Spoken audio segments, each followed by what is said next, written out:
Welcome everyone to another episode of Slasher Scotty. I am your host, Scotty McCoy, and boy, do I have a surprise for all of you. I have on Zoom with me right now Chase Dudley, and he is the executive producer and locked in of the upcoming film Locked In. How you doing, Chase? Hey, how's it going? I'm good, doing good. I know we for everybody watching this, we did have it scheduled, I believe, for last month, but technical issues pushed it back, and Yeah, I do have it was I have frustrating. Yep, I have a pretty packed schedule, so I was able to fit you in at the end of this month, thankfully. Oh And yeah, we're here. We finally got it working, so I'm really happy right. about that. And we're gonna dive right into it. So I guess to start things off, how'd you get your start into filmmaking? Man, that's I think that's something I've been embedded with since birth because to as long as I can remember, I've been reenacting scenes of movies growing up since I was like 3 years old, according to my parents. And I managed to get my first camcorder and been trying to put together homemade movies. Mhm. I didn't really think it was much of a future. Really, I want to say it started in probably 2010, 2011 is when I started making short films, but I made my first feature film, Peyton's Burton, which was in 2014. Nice, nice. Yeah, a lot of people that I have on say they don't think, especially in the indie film industry, that they don't think that it's going to lead somewhere because 9 times out of 10, as most people in the industry knows, it's rejection. It's hard to get big in filmmaking, and some people make it work out, and some people do it for hobbies, and some people, just drop it all in general. And I'm glad that you're, sticking through with it. Absolutely. I think if you're consistent, I think you will continue to open doors. I mean, nothing good comes easy. And honestly, I thought when I first started, I thought by making more movies it would get easier, but it's the Mhm. exact opposite. Each movie you make, it gets harder. It does. And if you look at like filmmaking or in life in general as a video game, the harder the level, the more you're Mhm. moving up. So you just got to be consistent and stay at it. Yeah. I mean, that's with anything that you're doing. Anything worth keeping or anything worth doing is not easy. Right, exactly. And I interviewed one time Tom McLaughlin, for director of Friday the 13th Part 6, and he gave some good advice to filmmakers, and that is when he's always asked, "What is the best film you've ever made?" He always says the next one because the one after that is always going to be better than the one you did before. Not always, but it usually should be. Usually is, yeah. Yeah, and Um, yeah. because Jordan Peele, I feel, has not really replicated the magic that he made in Get Out, and Yeah.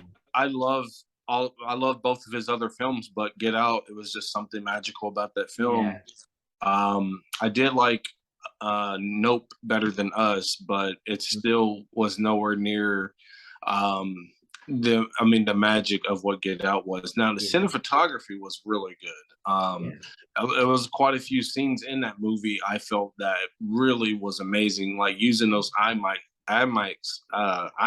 cameras. Yeah. That was phenomenal because the low lighting, it was just really amazing, and Yeah. I couldn't believe that he achieved that, and I've never seen that really done, and I know that it has been done by very few filmmakers, and he executed that very well. Absolutely. One film I always look at as a source of inspiration, if you're looking to get a movie done with a very low budget and, in my opinion, near perfection, Halloween from 1978 is, Halloween is definitely one of them.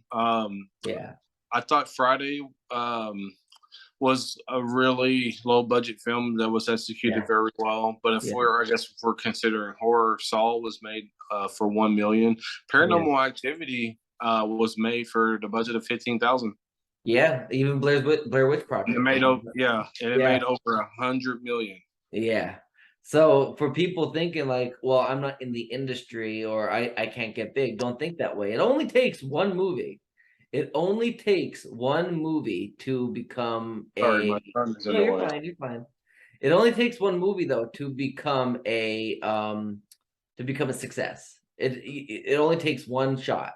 Well, Yeah, and no. I mean, it can. Yeah. But generally, it's.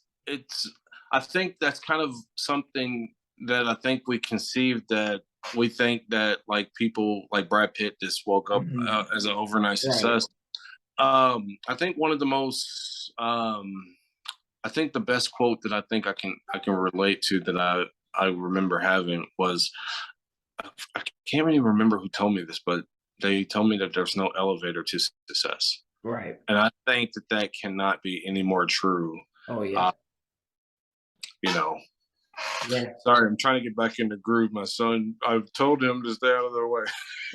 No, you're fine. You're fine. I got a house full of kids, and they hard help. Not a problem at all. So the one movie that because you've worked on a bunch of movies, and one of them that we're going to be talking about today is Locked In. So for those that are unaware, what is that movie about?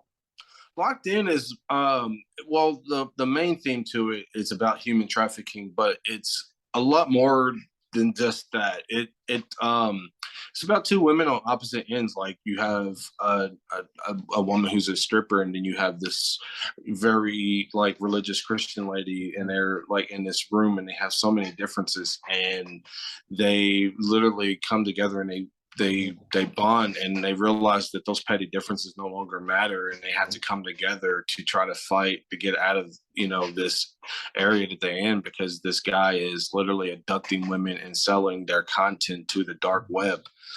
um, and I really wanted to bring awareness to human trafficking, because it is Yeah. the number one crime of the 21st century, and it's getting bigger and bigger. And I don't feel like in the 21st century, with all the technology, I don't really feel like that should be a thing. But the only thing I can do is my part. Yeah, absolutely. So you're the executive producer on this film. So what are your duties for this film? What are your job Well, responsibilities? I directed as well. Okay. I also The story was by me, but my screenwriter Charlie Brady. We have an amazing collaboration. We literally bounce around so many ideas, and we come up with some amazing stories, because he literally listens. Mhm. And like, sometimes I don't know if he's listening, and I'll say all this, and he's just and he's quiet for like 10 minutes, and then he's like, okay, I'll bounce around some ideas, and I'll just get off the phone, and I'd be like, I don't know if he really got what I just said. And like a day later, it's all on paper, but like the dialogue, and Yeah. it's like the glue, the filler, and all of that, it's Mhm. like 10 times more than I can even ask for. And I call him my filmmate, because it, he really is a collaboration of, like, he's my DP, he is my screenwriter. I consult with him on so many different ways. He's also a script doctor, which that's how I actually met him. I consulted with him on a screenplay that I had at the time, and he made a few suggestions, but I didn't know he actually wrote scripts. Okay. I guess it makes sense if he's a script Yeah. doctor. Um, what we rebuild the Locked In script from head to toe, and if it's only one positive thing that I can think about from the Locked In or Locked In the lockdown in 2020, um, it gave me time to reflect on the script. And we had to take the year off because of COVID, and Yeah. as soon as things start opening back up, I looked at the script, and I'm like, what the fuck is this? Like, and it was, I mean, I don't mean no disrespect, but it was just, I was like, this is not a really cohesive story to it. So after, because I purchased the script, I realized it needed a lot of work. And so that's where Charlie came in, and he rebuilt the script from head to toe. And what it turned into was something phenomenal and a lot more original, and such a fleshed out, cohesive story. Because that's one thing that Charlie and I really share a passion for, is character driven films. Mhm. I really love character driven films. I feel that is something that made cinema back in the 30s, 40s, 50s, 60s, 70s, 80s, 90s, and the 2000s. And I feel like we're kind of starting to lose that. But we're kind of making it up for in TV shows. I noticed, but in movies, I don't know if it's just, I mean, like the remakes or reimagines or countless sequels that we're constantly getting. I'm not so invested in today's films. So a lot of my films that I make it kind of goes back to the basis of what made films great back in the day. And I'm not trying to sound arrogant or anything like that. It's just my style. Yeah, and I mean the way people, the way filmmakers are redoing things, it's like why fix or redo something that wasn't broken? Like, you know what I Well, I mean? think I don't think that's the filmmaker's fault. And I didn't mean to Yeah. overtalk. No, Apologize. you're fine.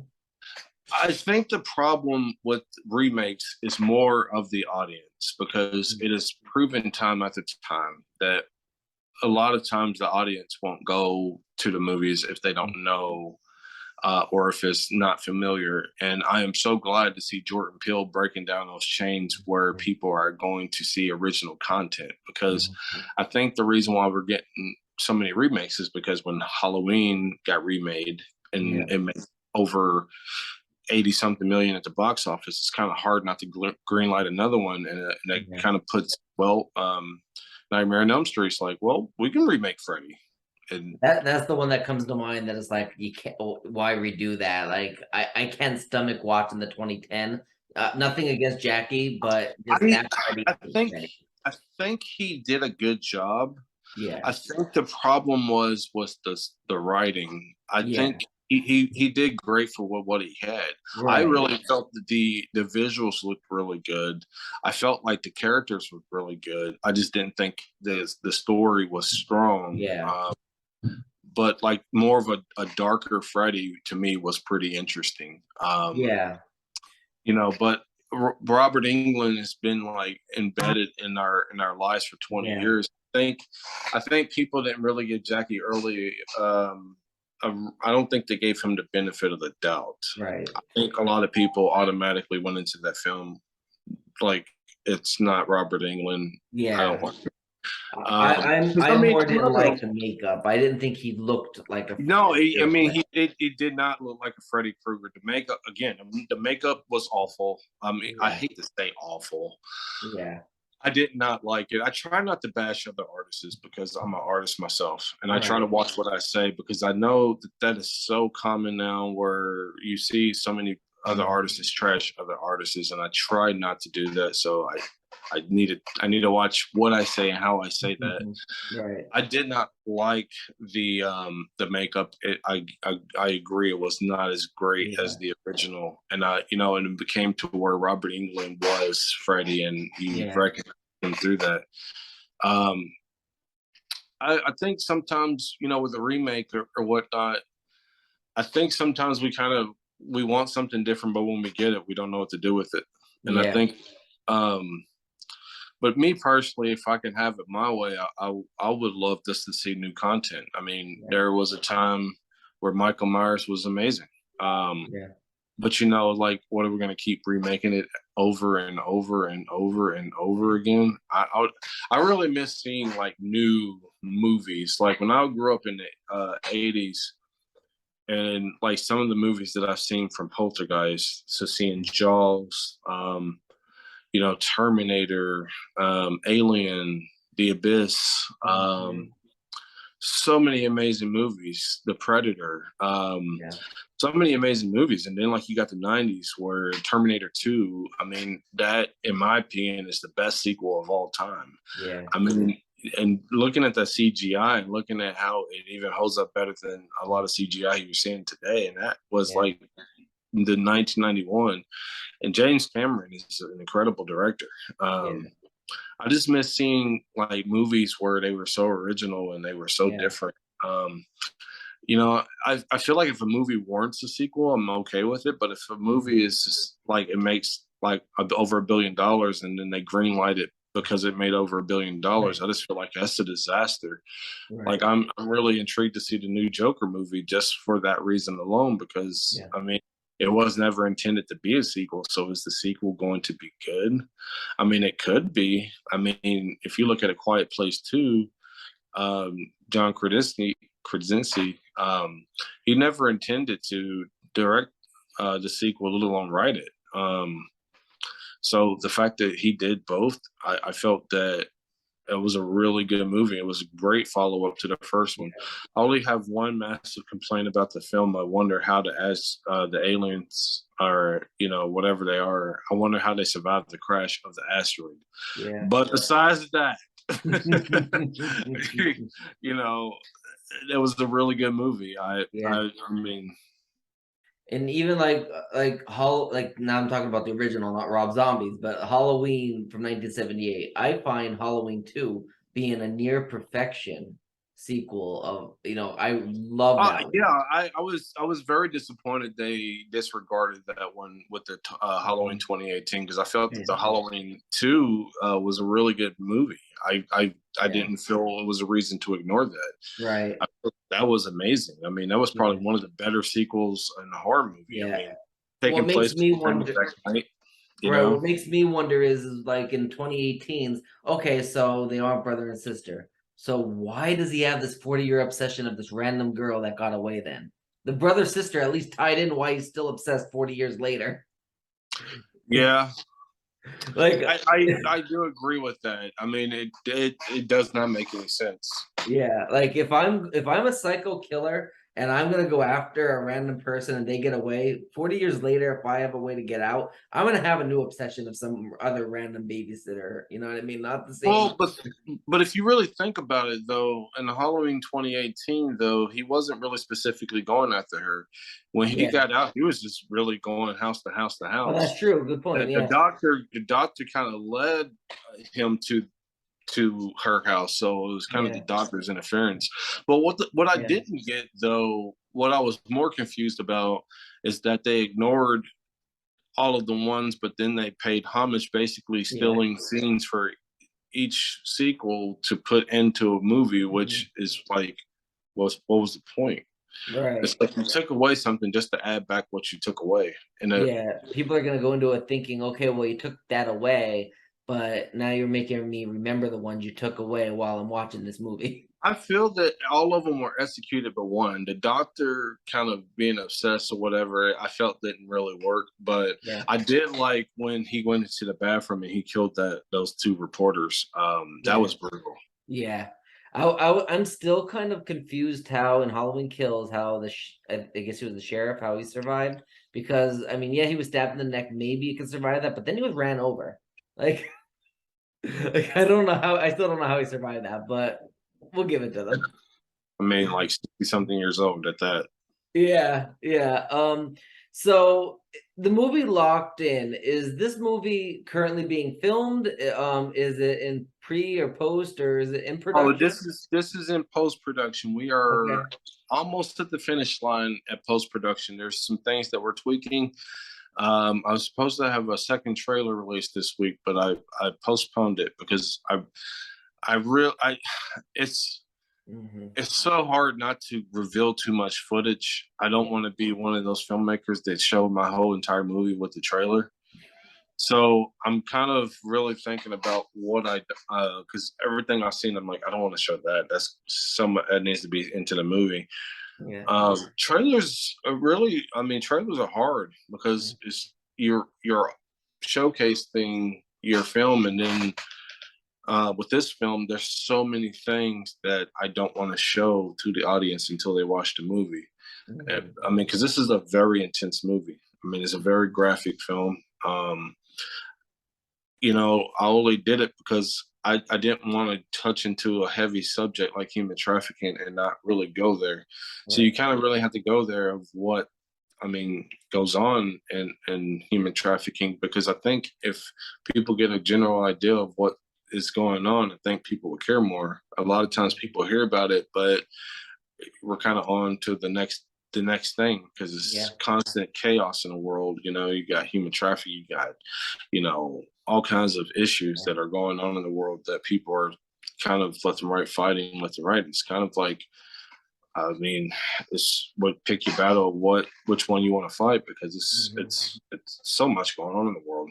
Yeah, exactly. And trailers are very important because they're supposed to bring in the audience, but not reveal the entire film, and they're only supposed to do it in a couple of minutes.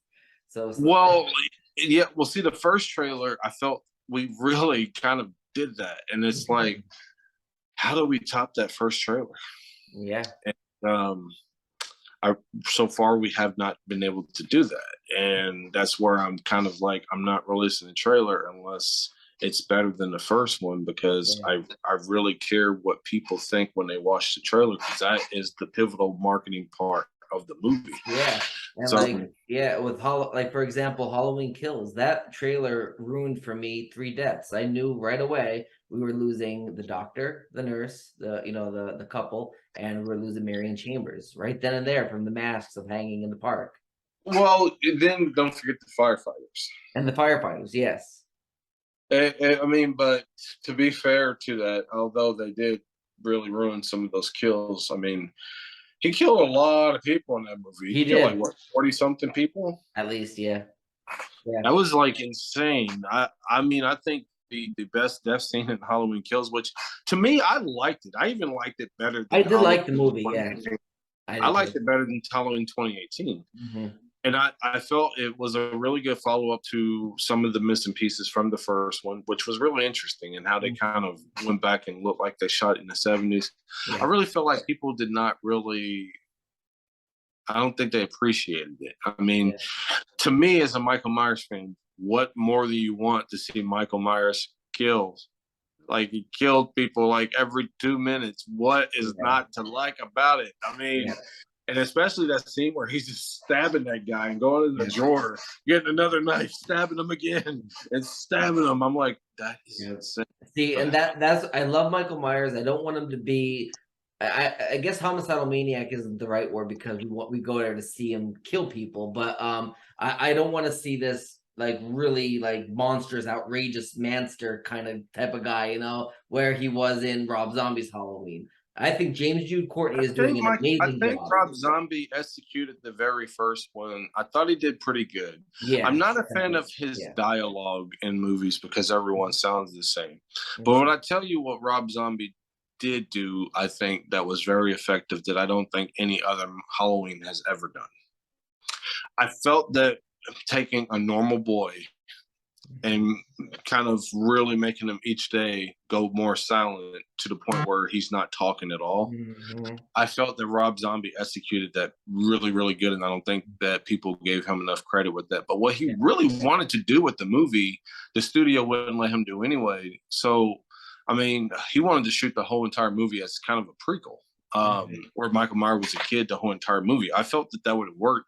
And if you really think about it, you can tell, because two acts of the movie, they feel like two different movies. Yeah, they do. They do. And I interviewed Dag, who played the the young Michael Myers, and he gives some amazing insights about filming those scenes.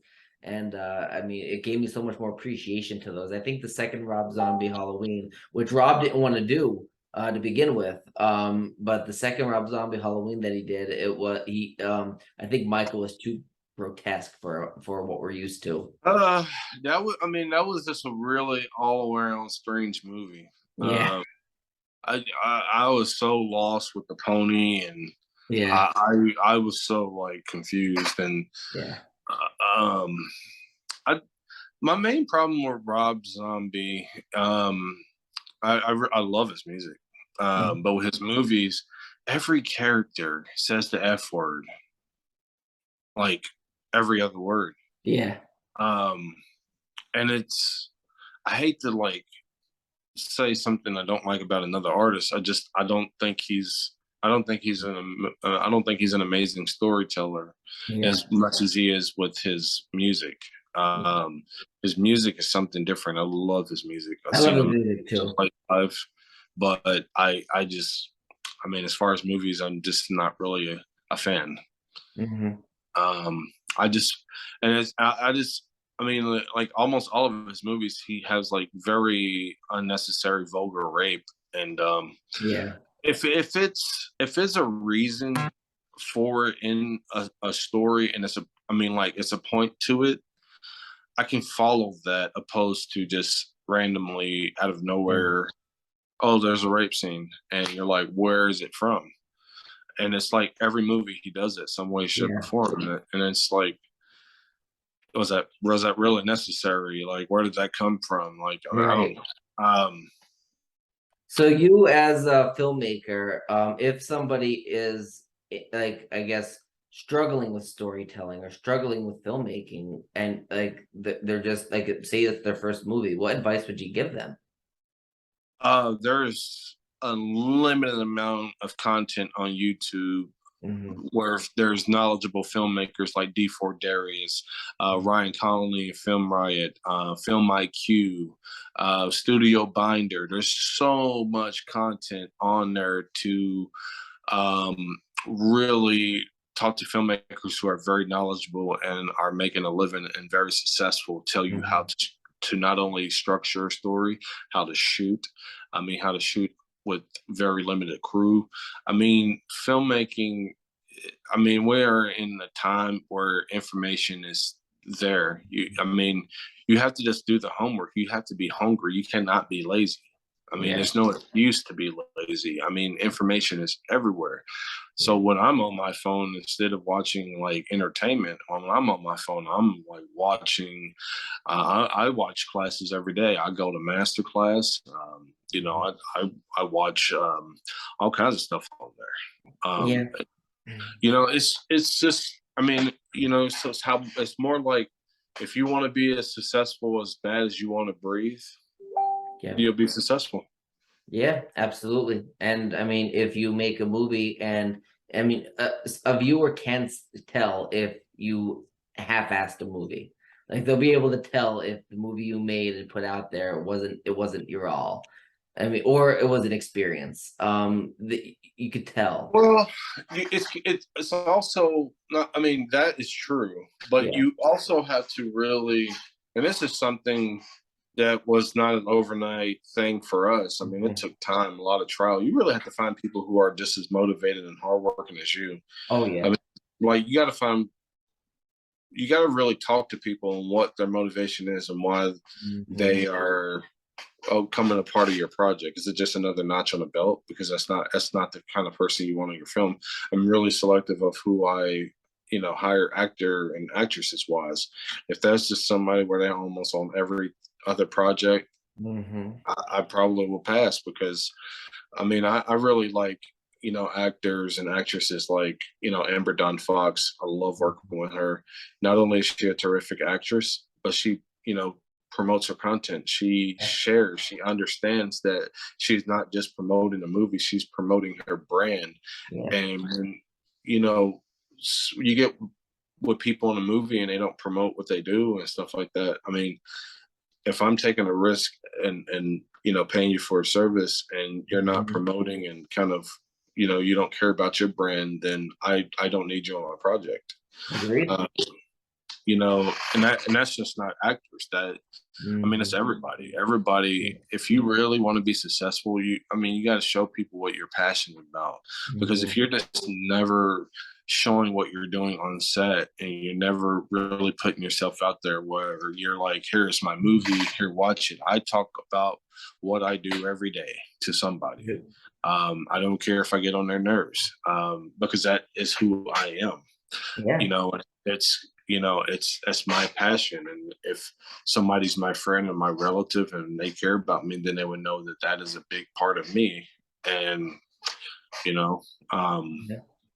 you really have to put yourself out there, because no one's going to put themselves out there more than you. Yeah. I completely agree with that. So the last question I do got for you, do you have any other projects that you would like to promote to the listening viewing audience?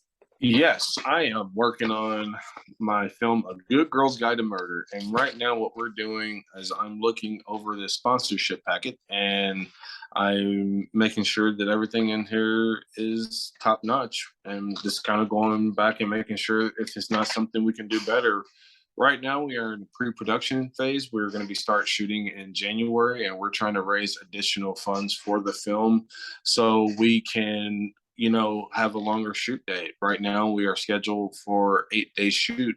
We're trying to get additional sponsors so we can actually have a 14-day shoot where it's actually a longer process to where we can get a much better quality shoot. So that's what we're doing there, and that film touches on another important issue that is going on in the world right now, which is sexual assault. But she's being sexually assaulted by her own father, Okay. and the whole plot is her trying to get away from that bad situation. And that really touches on a lot of mental health and the psychological element of what women go through who are sexually abused, that they don't have nobody to talk to and people that don't notice. And that's my son. Buddy.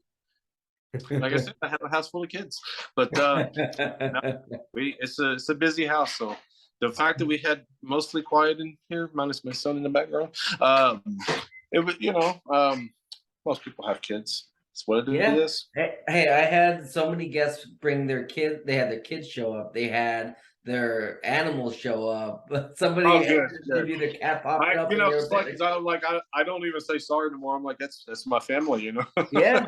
Everybody Never be knows ashamed of that. about my family. Never But be ashamed. good. I always just like to call it out. Yep, absolutely. I mean, I'm pretty sure people are gonna look back and see me and my son. I'm like, I realized that you can still see me. yeah. Well, if you think about it, She's trying to get on the Xbox. if you think about it, I mean, if it was completely quiet, you would think that's not that normal then, because these are kids. Absolutely. It's me and my wife. She told me the other day, and she said, "Honey, we have a chaotic life." Because I was like, I just want quietness in the house one time. And she's like, "Hey, we're gonna be that. We got 3 kids. And we got 2 dogs, and it's always something going on in this house. Yeah, It's never a dull moment. But that's the beauty of kids, though. They, sometimes they might get on your life's nerves, but at the end of the day, they bring joy in a way that I don't think anyone can describe. Exactly. And are you going to have an Indiegogo for the upcoming movie that you have in pre? I don't believe that I will need to, but nothing is impossible. If I don't raise additional sponsorships, then that is considered. But I'm pretty confident with the nature of this film that I really believe that we will be able to get sponsorships for this film. Our main goal after we film is to submit to Sundance and Tribeca and South by Southwest because of the nature of this film, and hopefully we will be able to sell to someone like Lifetime or like Hallmark. It's a film that, although it's an important issue, it is definitely there's no it's definitely the opposite of Locked In a sense. Locked In is like pretty hardcore R.